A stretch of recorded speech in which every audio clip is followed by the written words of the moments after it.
Hi అందరికీ నమస్తే. Welcome to the Telugu YouTube channels. ఇప్పటివరకైతే మనం ఆంధ్రప్రదేశ్ ప్రభుత్వం నూతనంగా ప్రవేశపెట్టిన 8వ తరగతి సాంఘిక శాస్త్రంలోని భూగోళ శాస్త్రంలో మొదటి 2 పాఠాలు అయితే మీకు రివ్యూ చేయడం జరిగింది. సో మొత్తం 3 వీడియోల్లో చేయడం జరిగింది. సో వాటిని పైన కార్డ్స్లో విడిచిపెడతాను, చూడకపోతే చూడండి. ఇప్పుడైతే థర్డ్ లెసన్ ఖనిజాలు మరియు ఖనిజ శక్తి వనరులు. So minerals and power resources చాలా ఇంపార్టెంట్ పాఠం అండ్ మరియు అదేవిధంగా చాలా పెద్ద పాఠం కూడా.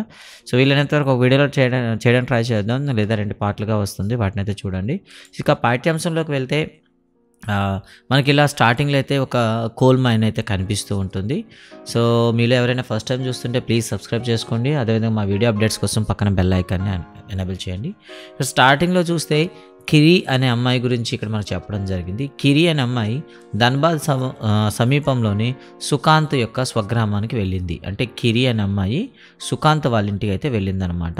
వాళ్ళ ఇల్లు అయితే ధన్బాద్ సమీపంలో ఉంది. అక్కడ నేల నల్లగా ఉండడం చూసి ఆశ్చర్యపడింది. సుకాంత్ ఈ ప్రదేశం ఎందుకు నల్లగా దుమ్ముతో ఉంది అని అడిగింది. అప్పుడైతే చెప్తుందనమాట, ఇక్కడికి సమీపంలో బొగ్గు గనులు ఉన్నాయి, ఆ ట్రక్కులు చూసావా, అవి బొగ్గు ఖనిజాన్ని తీసుకువెళ్తున్నాయి అని సుకాంత్ బదులిచ్చాడు. ఖనిజాలంటే ఏమిటి అనే ప్రశ్నతో మనకైతే ఈ పాఠ్యాంశం అంతా స్టార్ట్ అవుతుంది అని కిరి అడిగింది. దానికి సుకాంత్, బేకరీ యజమాని బిస్కెట్ తయారు చేయడం నువ్వు ఎప్పుడైనా చూసావా? పిండి, పాలు, చక్కెర, ఒక్కోసారి గుడ్డు కూడా కలుపుతారు. తయారైన బిస్కెట్ తినేటప్పుడు ఈ పదార్థాలన్నీ విడివిడిగా చూడగలవా? చూడలేం కదా. అలాగే బిస్కెట్లో ఎలాగైతే వాడిన పదార్థాలు విడివిడిగా చూడలేమో, అదేవిధంగా భూమిపై ఉన్న శిలల్లో కూడా మన కంటికి కనిపించని అనేక పదార్థాలు ఉంటాయి.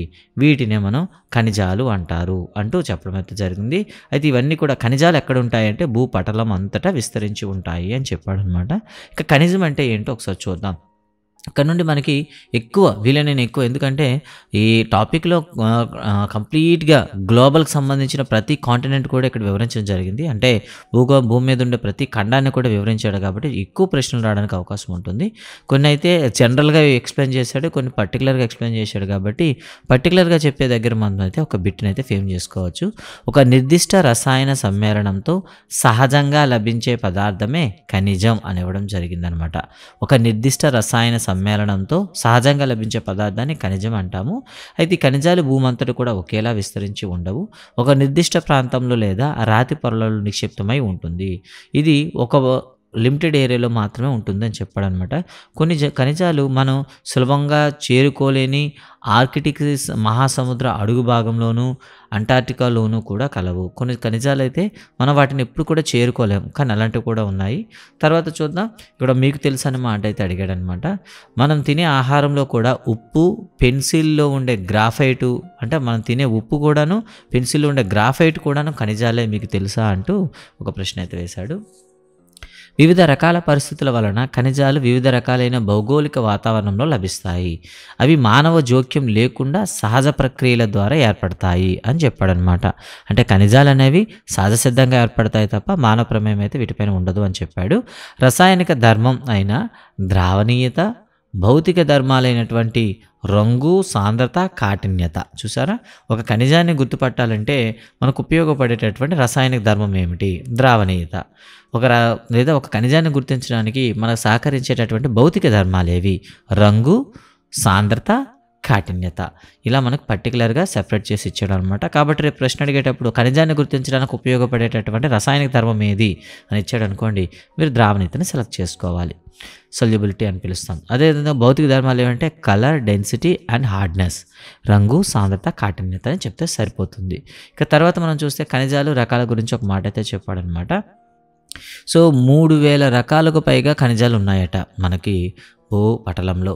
రసాయనాల కూర్పు ఆధారంగా ఖనిజాలను ప్రధానంగా లోహాలుగాను, అలోహాలుగాను వర్గీకరిస్తారు. మరి లోహాలు, అలోహాలు అంటే ఏమిటి? లోహ ఖనిజాలు, అలోహ ఖనిజాలుగా మనకి వర్గీకరించేటప్పుడు మనకి 8వ తరగతి ఫిజిక్స్లో అయితే మనం చదివే ఉంటాం. లోహం అంటే ఏమిటి? సో అది సోనారిటీ అంటే ధ్వని గుణకం ఇవ్వాలి, అదేవిధంగా ద్యుతి గుణకం ఉండాలి, తాంతవత ఉండాలి, స్తరణీయత ఉండాలి, విద్యుత్ వాహకత ఉండాలి. ఇలా చాలా ధర్మాలు చెప్తాం. ఆ ధర్మాలు పాటిస్తే వాటిని లోహ ఖనిజాలు అంటాం. ఇక లోహ ఖనిజాన్ని ఎన్ని రకాలుగా వర్గీకరిస్తారంటే ఇనుప ఖనిజాలుగాను, ఇనుపేతర ఖనిజాలుగాను, ఫెర్రస్ అండ్ నాన్ ఫెర్రస్ గాను డివైడ్ చేస్తామని చెప్పాడనమాట. సో మరి ఇక లోహ ఖనిజాలు ముడి లోహాన్ని కలిగి ఉంటాయి కదా, మరి ఇవి ఎలా ఉంటాయి? కఠినంగా ఉండి తమ గుండా వేడిని, విద్యుత్తును ప్రసరింపజేయగలవు. వీటికి మెరిసే గుణం కూడా ఉంటుంది. చూసారు కదా, మనకు వేడిని ప్రసరించే లక్షణం, విద్యుత్ ప్రసరించే లక్షణం, అంతేకాకుండా ద్యుతి గుణకం అంటాం, దీన్ని మెరిసే స్వభావం అంటాం, ఇవన్నీ ఉంటాయి. సో లోహ ఖనిజాలకు ఉదాహరణగా ఇనుము, బాక్సైట్, మాంగనీసు మొదలైనవి ఇచ్చారనమాట. లోహ ఖనిజాలను ఇనుప మరియు ఇనుపేతర ఖనిజాలుగా చెప్తారనమాట. ఇప్పుడు మనం చెప్పుకునేటటువంటి ఇనుము కానీ మాంగనీస్ కానీ క్రోమైట్లు అనేవి ఐరన్తో మిక్స్ అయి ఉంటాయి కాబట్టి వాటిని ఫెర్రస్ ఖనిజాలు అంటారు. ఇక నాన్ ఫెర్రస్ అంటే మనకి ఈ ఖనిజాల్లో ఇనుము ఉండదు, కానీ బంగారం, వెండి, రాగి, సీసం వంటి ఇతర లోహాలను కలిగి ఉంటాయని చెప్తూ లోహాలు అలోహాలుగా వర్గీకరించారు. లోహాలని మళ్ళీ 2 రకాల వర్గీకరించారు. ఇనుప ఖనిజాలు, ఇనుపేతర ఖనిజాలుగా చెప్పడం జరిగింది. అలోహ ఖనిజాల్లో లోహము ఉండదు కాబట్టి ఉదాహరణగా మనం సున్నపరాయి, మైకా, జిప్సం లాంటివి ఎగ్జాంపుల్గా చెప్పవచ్చు. బొగ్గు, పెట్రోలియం వంటి ఇంధన ఖనిజాలు కూడా మనకి అలోహ ఖనిజాలే అని చెప్పడం జరిగింది. మరి ఖనిజంలో ఏమేమి ఉంటాయో ఒకసారి చూద్దాం. శిల అనేది 1 లేదా అంతకన్నా ఎక్కువ ఖనిజాల సమ్మేళనాన్ని మనం శిలలు అంటాము. చూసారా, 1 లేదా అంతకన్నా ఎక్కువ ఖనిజాల సమ్మేళనాన్ని మనం శిల అంటాం. అయితే శిల యొక్క నిర్దిష్ట ఖనిజ సమ్మేళనం మనం చెప్పలేం, అంటే శిలను బట్టి అది ఏ ఖనిజం ఉంటుందో మనం చెప్పలేం అనమాట.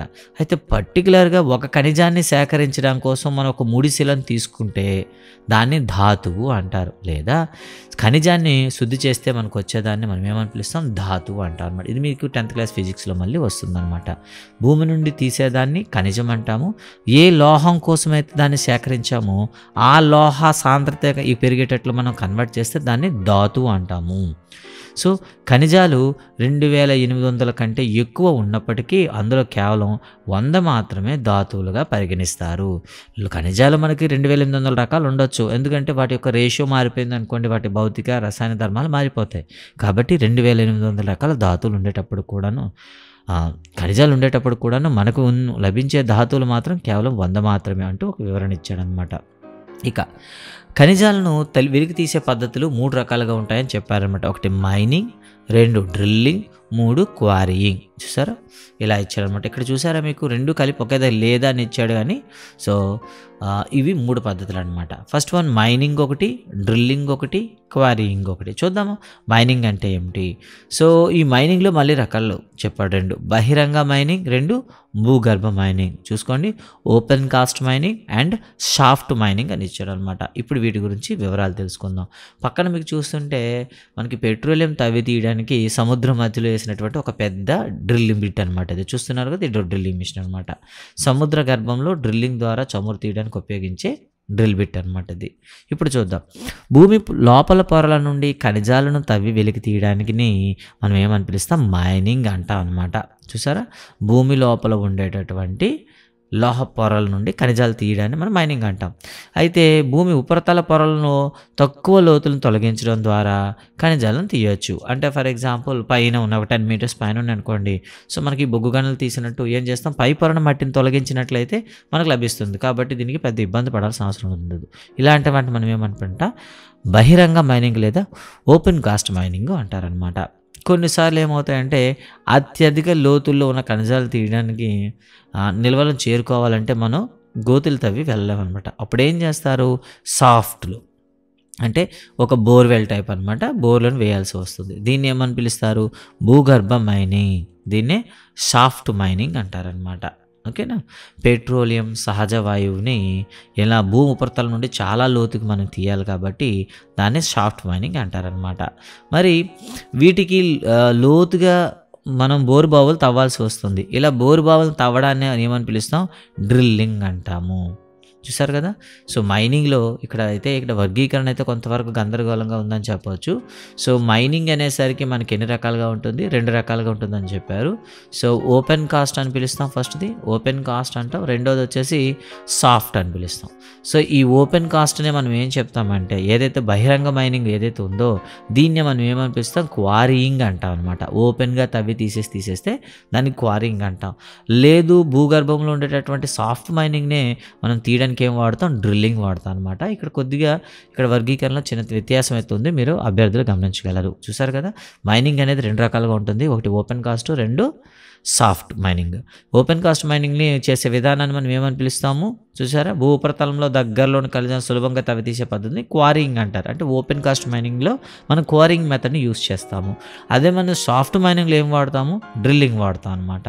సో ఇది కొద్దిగా ఇబ్బంది పెట్టేటట్టు గజిబిజిగా ఉంది, కొద్దిగా చూసుకుంటారు. ఇక ఖనిజాల విస్తరణ గురించి చూద్దాం. ఇప్పుడైతే ప్రపంచ దేశాల్లో ఉండే ఖనిజాల గురించి మాట్లాడదాం. ఓకే, చూడండి, మీకు తెలుసా అంటూ మరో క్వశ్చన్ వేశారు. ఒక శిల నీలి రంగులో ఉంటే అందులో రాగి కలిగి ఉందని చెప్పవచ్చు. సో దీనిపైన కూడా ఒక ప్రశ్న రావడానికి ఉంటుంది. ఒక రాయి నీలం రంగులో కనిపిస్తుంది, లేదా సింపుల్గా అడుగుతారు, మిజో ఒక రాయిని నీలంగా ఉండేటట్లు గమనించాడు, అయితే ఆ రాగిలో ఉండేటటువంటి ఖనిజం ఏమై ఉండొచ్చు లేదా లోహం ఏమై ఉండొచ్చు అని అడుగుతాడు అనమాట. సో రాగి అనమాట. సో ఖనిజాల విస్తరణ గురించి మాట్లాడదాం. వివిధ రకాల శిలల్లో ఖనిజాలు నిక్షిప్తమై ఉంటాయి. కొన్ని ఖనిజాలు అగ్ని శిలల్లో, కొన్ని రూపాంతర శిలల్లో, మరికొన్ని అవక్షేప శిలల్లో ఉంటాయి. అంటే ఇక్కడ మీకు ఇంకో పరోక్షంగా ఏం చెప్పాడంటే శిలల్లో రకాలు చెప్పాడు. అగ్నిశిలలు, రూపాంతర శిలలు, అవక్షేప శిలలు. సాధారణంగా లోహ ఖనిజాలు పెద్ద పీఠభూములలో ఏర్పరిచిన అగ్నిశిలలు, రూపాంతర శిలల్లో ఉంటాయన్నమాట. అంటే పీఠభూముల్లో మనకు లభించే శిలలు అగ్నిశిలలు, రూపాంతర శిలలు అనమాట. వీటి ద్వారా పీఠభూములు ఏర్పడతాయి. ఫర్ ఎగ్జాంపుల్ చూద్దాం. ఉత్తర స్వీడన్లోని ఇనుప నిక్షేపాలు, కెనడా ఒంటారియాలోని రాగి నిక్షేపాలు, దక్షిణాఫ్రికాలోని ఇనుము, నికెల్, క్రోమైట్, ప్లాటినం మొదలైనవి అగ్ని రూపాంతర శిలల్లో లభించే ఖనిజాలు. దీనిపైన కూడా మనకి ఇబ్బంది పెట్టాలనుకుంటే పరీక్షలు అడగవచ్చు అనమాట. క్రింది వాటిలో అగ్నిశిలల ద్వారా ఏర్పడినటువంటి ఖనిజ నిక్షేపకం అని చెప్పి ఇందులో కానిది ఏదో ఒకటి ఇచ్చాడనుకో ఇబ్బంది పడతాను అనమాట. ఇక తర్వాత చూద్దాం ఖనిజాలకు ఉదాహరణ. అవక్షేప శిల మైదానాల్లో గల తరుణ ముడత పర్వతాలలో సున్నపరాయి వంటి లోహరహిత ఖనిజాలు ఉంటాయి. ఇక అవక్షేపాల శిలల గురించి అయితే చెప్పాడనమాట. మనం ఇప్పటివరకు చెప్పుకుంది అగ్నిశిలలు, రూపాంతర శిలలు. అవక్షేప శిలలు ఏం కనిపిస్తాయంటే సున్నపరాయి వంటి లోహరహిత ఖనిజాలు లభిస్తాయి. సింపుల్గా క్వశ్చన్ అడుగుతాడు, లోహరహిత ఖనిజాలు ఏ శిలల్లో దొరుకుతాయి అని అడుగుతాడు అనమాట. అవక్షేప శిలలు. లేదా ఈ అవక్షేప శిలలు అనేవి ఎలాంటి పర్వతాల్లో ఉంటాయి అంటే నవీన ముడత పర్వతాలు లేదా తరుణ ముడత పర్వతాలు లభిస్తాయన్నమాట. తరుణ ముడత పర్వతాలకి ఎగ్జాంపుల్గా అడిగితే మన హిమాలయ పర్వతాలు చెప్పవచ్చు. ఫ్రాన్స్లోని కాకసస్ ప్రాంతంలో గల సున్నపరాయి నిక్షేపాలు, జార్జియా, ఉక్రెయిన్లో గల మాంగనీస్ నిక్షేపాలు, అల్జీరియాలోని పాస్పేట్ నిక్షేపాలు వీటికి కొన్ని ఉదాహరణ. చూసారా? సో అవక్షేప శిలలకు ఎగ్జాంపుల్ అయితే ఫ్రాన్స్లోని కాకసస్, జార్జియా ఉక్రెయిన్లోని మాంగనీస్, అల్జీరియాలోని పాస్పేట్. సో ఇలా మనకి అడగడానికి అవకాశం ఉంటుంది. దీని ఒక చిన్న టేబులర్ ఫామ్ రాసుకున్నట్లయితే మీకు బెటర్గా ఉంటుంది. ఇక ఒక్కొక్క కాంటినెంట్ గురించి మాట్లాడదాం. ముందుగా ఆసియా. చైనా, భారతదేశాల్లో అధిక మొత్తంలో 3 ఇనుము నిక్షేపాలు కలిగి ఉన్నాయి. ప్రపంచం మొత్తం తగర ఉత్పత్తిలో సగానికి పైగా ఆసియా ఖండం నుండే లభిస్తుంది. చూసారా? ఇవి జనరల్గా ఇచ్చాడనమాట. సో కానీ అడిగేటప్పుడు కూడా ఇబ్బంది పడే అవకాశం ఉంటుంది. ప్రపంచంలో మొత్తం తగరంలో 50% పైగా తగరం ఏ ఖండం నుండి విడుదలవుతుంది? ఆసియా ఖండం నుండి ఉత్పత్తి అవుతుంది. ఇలా మనం చెప్పొచ్చు. ఇలా తర్వాత చైనా, మలేషియా, ఇండోనేషియాలో ప్రపంచంలోని ప్రముఖ తగర ఉత్పత్తిదారులుగా ఉన్నాయి. ఇది జనరల్ క్వశ్చన్ అండి, పెద్ద ఇబ్బంది ఏం లేదు. సో తగరం అత్యధికంగా ఉత్పత్తి చేసే 3 దేశాలు ఏవి అని అడిగాడంటే చైనా, మలేషియా, ఇండోనేషియా. ఇక సీసం, యాంటిమోనీ, టంగ్స్టన్ ఉత్పత్తిలో కూడా చైనా అగ్రగామిగా ఉంది. ఆసియాలో మాంగనీస్, బాక్సైట్ నిక్షేపాలు, జింకు, రాగి నిక్షేపాలు కూడా ఉన్నాయి అని చెప్పాడు. ఇది జనరల్ అండి. కాబట్టి సో మనకి ప్రత్యేకంగా ఏదైనా చెప్పాడంటే చైనా దేంట్లో నెంబర్ 1గా ఉంది? Lead, antimony and tungsten. ఈ మూడింట్లో కూడా చైనా నెంబర్ 1గా ఉంది. సో ఇవి ప్రత్యేకంగా మనం గుర్తుపెట్టుకోవాలి. సో ప్రపంచంలో ఎటువంటి ఖనిజాలు లేనటువంటి ఏకైక దేశం ఏది అంటే స్విట్జర్లాండ్. ఇంకా గుర్తుపెట్టుకుంటారు. ఓకే, స్విట్జర్లాండ్ అనమాట. ఇక తర్వాత ఐరోపా చూసుకుందాం. ప్రపంచంలోని ఇనుపు ధాతు ఉత్పత్తుల్లో ఐరోపా అగ్రగామిగా ఉంది. చూసారా? ఈ రెండు కూడా జనరల్గా ఉన్నాయి. ఇక్కడ మనం చూసినట్లయితే అధిక మొత్తంలో 3 ఇనుము నిక్షేపాలు కలిగి ఉన్నాయని చెప్పాడు. ఇక్కడికి వచ్చేసరికి మనకి ఏమన్నాడు? ప్రపంచంలోని ఇనుపు ధాతు ఉత్పత్తిలో ఐరోపా అగ్రగామిగా ఉంది. సో ఇనుము ఉత్పత్తిలో ఐరోపా నెంబర్ 1 పొజిషన్లో ఉంది. రష్యా, ఉక్రెయిన్, స్వీడన్, ఫ్రాన్స్లలో అధిక ఇనుపు ధాతు నిక్షేపాలు అధికంగా ఉన్నాయి. సో అధిక ఇనుపు ధాతు నిక్షేపాలు అధికంగా ఉన్నాయి. ఓకే అండి. తూర్పు ఐరోపాలో విస్తరించి ఉన్న రష్యా భూభాగంలో రాగి, సీసం, జింకు, మాంగనీస్, నికెల్ ఉన్నాయి. సో ఇది జనరల్ టాపిక్ అండి. ఇక్కడ ఏం అడిగాడు, సో ప్రపంచంలోనే అత్యధికంగా ఇనుప ధాతు ఉత్పత్తి చేస్తున్న ఖండం ఏదంటే ఐరోపా చెప్తే సరిపోతుంది. ఇక తర్వాత ఉత్తర అమెరికాకు వద్దామండి. సో ఉత్తర అమెరికా ఖనిజ నిక్షేపాలు 3 జోన్లలో ఉన్నాయన్నారు. అంటే ఉత్తర అమెరికాలో 3 జోన్లుగా డివైడ్ చేశాడు. అవి మహాసరస్సులకు ఉత్తరాన గల కెనడా ప్రాంతం, చూసారా, మహాసముద్రాల మధ్యలో మహాసరస్సులు అయితే మధ్యలో మనకు కనిపిస్తే ఇరి, ఒంటారియో, మిచిగాన్ ఉంటాయి కదా, వాటికి ఉత్తరాన ఉండేటటువంటి కెనడా ప్రాంతం, అపలేచియన్ ప్రాంతము, పశ్చిమ పర్వత శ్రేణులు అంటే 3గా విభజించాడు అనమాట. ఓకేనా. ఇనుప ధాతువు నికెల్, బంగారం, యురేనియం, రాగి కెనడా ప్రాంతాల్లోనూ, చూసారా, కెనడాలో ఏమేమి దొరుకుతుంది, ఇనుప ధాతువు, నికెల్, బంగారం, యురేనియం, రాగి. ఇక బొగ్గు అపలేచియన్ ప్రాంతంలో దొరుకుతుంది. ఇక పశ్చిమ కార్డిల్లస్లో రాగి, సీసం, జింకు, బంగారం, వెండి నిక్షేపాలు లభిస్తాయని చెప్పాడనమాట. ఇది కూడా మీకు పెద్ద ప్రాబ్లం ఏం లేదు, ఇది కూడా సింపుల్గానే ఉంది. సో ఇక్కడ మనకి బిట్ వచ్చే అవకాశం ఉంది, చాలా తక్కువగా ఉంది. సో అట్లా సహాయంతో కెనడా అపలేచియన్ కార్డిల్లెరాస్ సుపీరియర్ సరస్సులను గుర్తించడానికి ఇచ్చాడు. సో విద్యార్థులకు సంబంధించింది అది. ఇక చూస్తే దక్షిణ అమెరికా వద్దామనండి. సో చూస్తే ఇక్కడ మీకు తెలిసిన ఒక పాయింట్ అయితే ఇచ్చాడు. అతి పురాతన శిలలు పశ్చిమ ఆస్ట్రేలియాలో కలవు. ఇవి 4300 మిలియన్ సంవత్సరాల క్రితం నాటివి. అంటే భూమి ఏర్పడిన 300 మిలియన్ సంవత్సరాల తర్వాత ఏర్పడ్డాయి అని చెప్పాడనమాట. సో మన భూమి మీద అత్యంత పురాతన శిలలు ఏ ఖండంలో కనిపిస్తాయంటే ఆస్ట్రేలియాలో కనిపిస్తాయి, పశ్చిమ ఆస్ట్రేలియాలో కనిపిస్తాయి. సో ఇక్కడ ఒక ప్రశ్న. ఇక దక్షిణ అమెరికా గురించి మాట్లాడితే ఏమైనా ప్రత్యేకంగా ఇచ్చాడా? ప్రపంచంలో నాణ్యమైన ఇనుప ధాతువు బ్రెజిల్ అధికంగా ఉత్పత్తి చేస్తుంది. సో ఇక్కడ ఒక ప్రశ్న. ప్రపంచంలో అత్యంత నాణ్యమైన ఇనుప ధాతువు ఉత్పత్తి చేసే దేశం ఏది? బ్రెజిల్. ఓకేనా. చిలీ, పెరు రాగి ఉత్పత్తులు నెంబర్ 1లో ఉన్నాయండి. ఇది స్టాక్ క్వశ్చన్. ఇది ప్రపంచంలో అత్యధికంగా రాగి ఉత్పత్తి దేశం ఏదంటే చిలీ అని చెప్తాను అనమాట. సో చిలీ, పెరు 2 ఇచ్చాడు, గుర్తుపెట్టుకుంటారు. ప్రపంచంలో తగరం అత్యధికంగా ఉత్పత్తి చేస్తున్న దేశాల్లో బ్రెజిల్ అండి, బ్రెజిల్ అండ్ బొలీవియా. సో తగరం అండి, ప్రపంచంలో తగరం అత్యధిక ఉత్పత్తి చేసే దేశం అయితే ఇది స్టాక్ క్వశ్చన్. ఇది బ్రెజిల్. ఇది ఇప్పుడు ఇంకో దేశం అయితే యాడ్ చేశారు, బొలీవియా యాడ్ చేశారు. సో అక్కడ చిలీ, పెరు చూసారు కదా, అక్కడ రాగి, చిలీ అని చెప్తాము, పెరు. ఇక్కడికి వచ్చేసరికి తగరం, బ్రెజిల్, బొలీవియా. ఇక దక్షిణ అమెరికాలో చూసుకుంటే బంగారము, వెండి, zinc, chromium, manganese, bauxite, mica, platinum, asbestos, వజ్రాలు కూడా ఉన్నాయి. జనరల్ క్వశ్చన్, ఇది మన ప్రత్యేకత ఏం లేదు. So Venezuela, Argentina, Chile, Peru, కొలంబియాలో పెట్రోలియం ఉంటుంది. ఇది కూడా జనరల్, మనకు పెద్దగా ఇబ్బంది పెట్టదు. సో ఇబ్బంది పెట్టే ప్రశ్న గుర్తుపెట్టుకోండి, రాగి, చిలీ, పెరు, అదేవిధంగా తగరం, బ్రెజిల్, బొలీవియా. నాణ్యమైన ఇనుప ధాతువు బ్రెజిల్. ఇది గుర్తుపెట్టుకుంటే సరిపోతుంది. ఇక ఆఫ్రికాలోకి వద్దామండి. ఆఫ్రికాలో చూసుకుంటే ఇది చాలా పెద్ద ఖండం అని మనం చెప్పవచ్చు, ఏషియా తర్వాత. ఇక్కడ చాలా దేశాలు అవుతున్నాయి, ఇక్కడ చాలా ఇచ్చాడు. ఇవి ప్రపంచంలోనే వజ్రాలు, బంగారం, ప్లాటినంలో అధికంగా ఉత్పత్తి చేస్తున్నది. ప్రపంచంలోని బంగారంలో అధిక భాగాన్ని దక్షిణాఫ్రికా, జింబాబ్వే, జైర్ దేశాలు ఉత్పత్తి చేస్తున్నాయి. సో ఇక్కడ కూడా ప్రశ్న. సో ఆఫ్రికా ఖండంలో వజ్రాలను ఉత్పత్తి చేస్తున్న దేశానికి చెందనిది ఏది అంటూ ఈ 3 కాకుండా ఇంకోటి ఇవ్వడానికి అవకాశం ఉంది, కాబట్టి మీరు చూసుకుంటారు. ఆఫ్రికాలో రాగి, ఇనుము, క్రోమియం, యురేనియం, కోబాల్ట్, బాక్సైట్ ఇవంతా కూడా జనరల్గా ఉన్నాయి. నైజీరియా, లిబియా, అంగోలాలో పెట్రోలియం లభిస్తుంది. ఇది కూడా జనరల్ టాపిక్, ఇది కూడా మనం పెద్దగా సీరియస్ తీసుకోవాల్సిన లేదు. ఇక ఆస్ట్రేలియాకి వద్దాం. ఆస్ట్రేలియాలో ప్రపంచంలో ఉన్న బాక్సైట్ అధికంగా ఉత్పత్తి చేస్తుంది. సో ప్రపంచంలో అత్యధికంగా బాక్సైట్ ఉత్పత్తి చేస్తున్న దేశం ఏది అంటే ఆస్ట్రేలియా. బంగారం, వజ్రాలు, ఇనుము, తగరం, నికెల్ ఉత్పత్తులు కూడా ఈ దేశంలో అగ్రగామి. రాగి, సీసం, జింకు, మాంగనీస్ ఖనిజాలు కూడా ఇక్కడ పుష్కలంగా లభిస్తున్నాయి. పశ్చిమ ఆస్ట్రేలియాలో కల్గుర్లీ, కోల్గాడిలో బంగారం నిల్వలు ఉన్నాయి. సో ఇక్కడ ప్రశ్న ఉన్నాయి. సో ఆస్ట్రేలియాలో ఈ ప్రాంతము బంగారు నిల్వలకు ప్రసిద్ధి అంటూ మనకి అడగడానికి అవకాశం ఉంటుంది.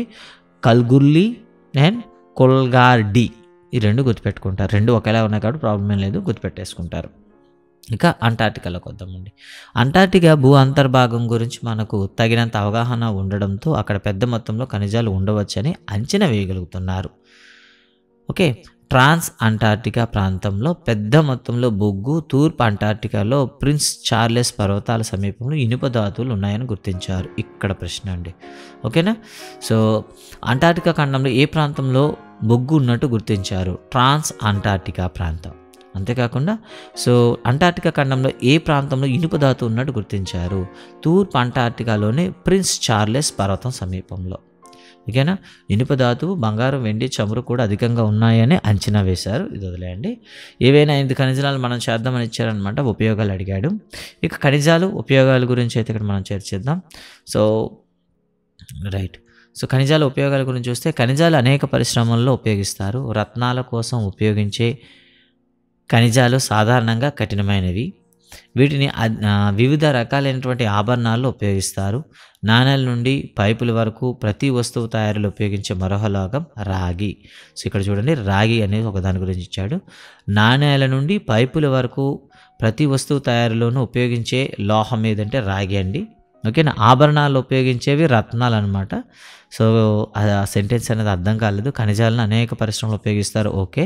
రత్నాల కోసం ఉపయోగించే ఖనిజాలు సాధారణంగా కఠినమై ఉంటాయి. సో ఈ సెంటెన్స్ ఎందుకు వచ్చిందో తెలియదు. వీటిని వివిధ రకాలైన ఆభరణాలు ఉపయోగిస్తారు. రత్నాలు వివిధ రకాల ఆభరణాలు ఉపయోగిస్తారు. ఇక కంప్యూటర్ పరిశ్రమలో ఉపయోగించే సిలికాన్ను క్వార్ట్జ్ నుండి తీస్తారు. సో క్వార్ట్జ్ నుండి మనకి సిలికాన్ తయారు చేస్తామంట. చాలామంది క్వార్ట్జ్ అంటే ఏమనుకుంటారు, సిలికాన్ డయాక్సైడ్నే క్వార్ట్జ్ అని పిలుస్తాం, SiO2ని. ఓకే. ఆటోమొబైల్స్, విమానాలు, బాటిల్స్ తయారీ పరిశ్రమ, భవనాలు, వంట సామాగ్రి తయారీలో ఉపయోగించే అల్యూమినియం బాక్సైట్ నుండి తీస్తారు. ఇక్కడ ఒక ప్రశ్న, అల్యూమినియం అనేది ఏ ఖనిజం నుండి సేకరిస్తారు, లేదా అల్యూమినియం యొక్క ధాతువు ఏది అని అడుగుతారు. బాక్సైట్ అండి. ఓకేనా? బాక్సైట్ గుర్తుపెట్టుకోండి, అల్యూమినియం బాక్సైట్. ఇక అంత విలువైనటువంటి ఖనిజాల యొక్క పరిరక్షణ బాధ్యత ఏమైనా ఉందా అంటే, ఖనిజాలు పునరుత్పాదకత వీలు కాని వనరులు, అంటే ఇవి రీజనరేట్ అవ్వవు. ఖనిజాలు ఏర్పడడానికి, కేంద్రీకరణ కావడానికి కొన్ని వేల సంవత్సరాలు పడుతుంది. ఈ ఖనిజాలను మానవులు వినియోగించే నిష్పత్తి కంటే ఏర్పడే నిష్పత్తి చాలా తక్కువ. గనుల తవ్వకంలో ఖనిజాలు వృధాను తగ్గించాల్సిన అవసరం ఉంది. లోహాలను పునశ్చక్రీయం చేయడం అనే మరొక మార్గం ద్వారా వనరులను సంరక్షించుకోవచ్చు. సో కాబట్టి మనం 3 Rs అనేవి వాడతాం అనమాట. ఓకేనా? సో 3R ఫార్ములా ద్వారా మనం ఖనిజాలను పరిరక్షించాలి. ఫస్ట్ వన్ రెడ్యూస్ అండి, అంటే లోహాల వినియోగం తగ్గించుకోవాలి. అండ్ పునశ్చక్రీయం అంటే రీసైకిల్ అండి, వాడిన వాటిని తిరిగి ఉపయోగించడం. అండ్ పునర్వినియోగం రీయూజ్ అండి. చూడండి, రీయూజ్, రెడ్యూస్, రీసైకిల్. రీసైకిల్ అంటే తిరిగి దాని నుండి కొత్త వస్తువు తయారు చేయడం. ఫర్ ఎగ్జాంపుల్ చూద్దాం, ఒక ఐరన్ క్యారేజ్ అయితే తయారు చేసుకున్నామండి. సో ఐరన్ క్యారేజ్ అనేది మనకి డ్యామేజ్ అవుతుంది కాబట్టి వీలైనంత వరకు దాన్ని వినియోగం తగ్గించుకోవాలి. లేదు అనుకోండి, అది ఒకవేళ డ్యామేజ్ అయింది అనుకోండి, ఆ క్యారేజ్ని కరిగించి ఏం చేయాలి, మరో క్యారేజ్ తయారు చేసుకోవాలి. దాన్ని పునశ్చక్రీయం అంటాం. లేదంటే ఉన్న క్యారేజ్ని పదే పదే వాడుతున్నాం అనుకోండి, దాన్ని ఏమని పిలుస్తాం, పునర్వినియోగం అని పిలుస్తాం అనమాట. సో దీన్ని 3R ఫార్ములా అంటారు. So reduce, recycle and reuse అండి. ఓకేనా? ఇక శక్తి వనరుల గురించి మాట్లాడుకుందాం. సో శక్తి వనరులు అనేవి చాలా ఇక్కడ ఎక్కువ ఇవ్వడం అయితే జరిగింది. వాటిని పూర్తి విశ్లేషణ చేయడం పార్ట్ 2లో అయితే మీకు ఇవ్వడం జరుగుతుంది. సో వీడియో ఎలా అనిపించింది, మీ యొక్క అమూల్యమైన కామెంట్స్ కానీ సలహాలు సూచనలు తెలియజేయగలరని ఆలోచిస్తున్నా. ఛానల్ని సబ్స్క్రైబ్ చేసుకోండి. అదేవిధంగా మీ ఫ్రెండ్స్ అందరూ కూడా షేర్ చేయండి, ఒక లైక్ ఇవ్వండి. థ్యాంక్ యూ వెరీ మచ్ అందరికీ కూడాను. ఓకే, జై హింద్.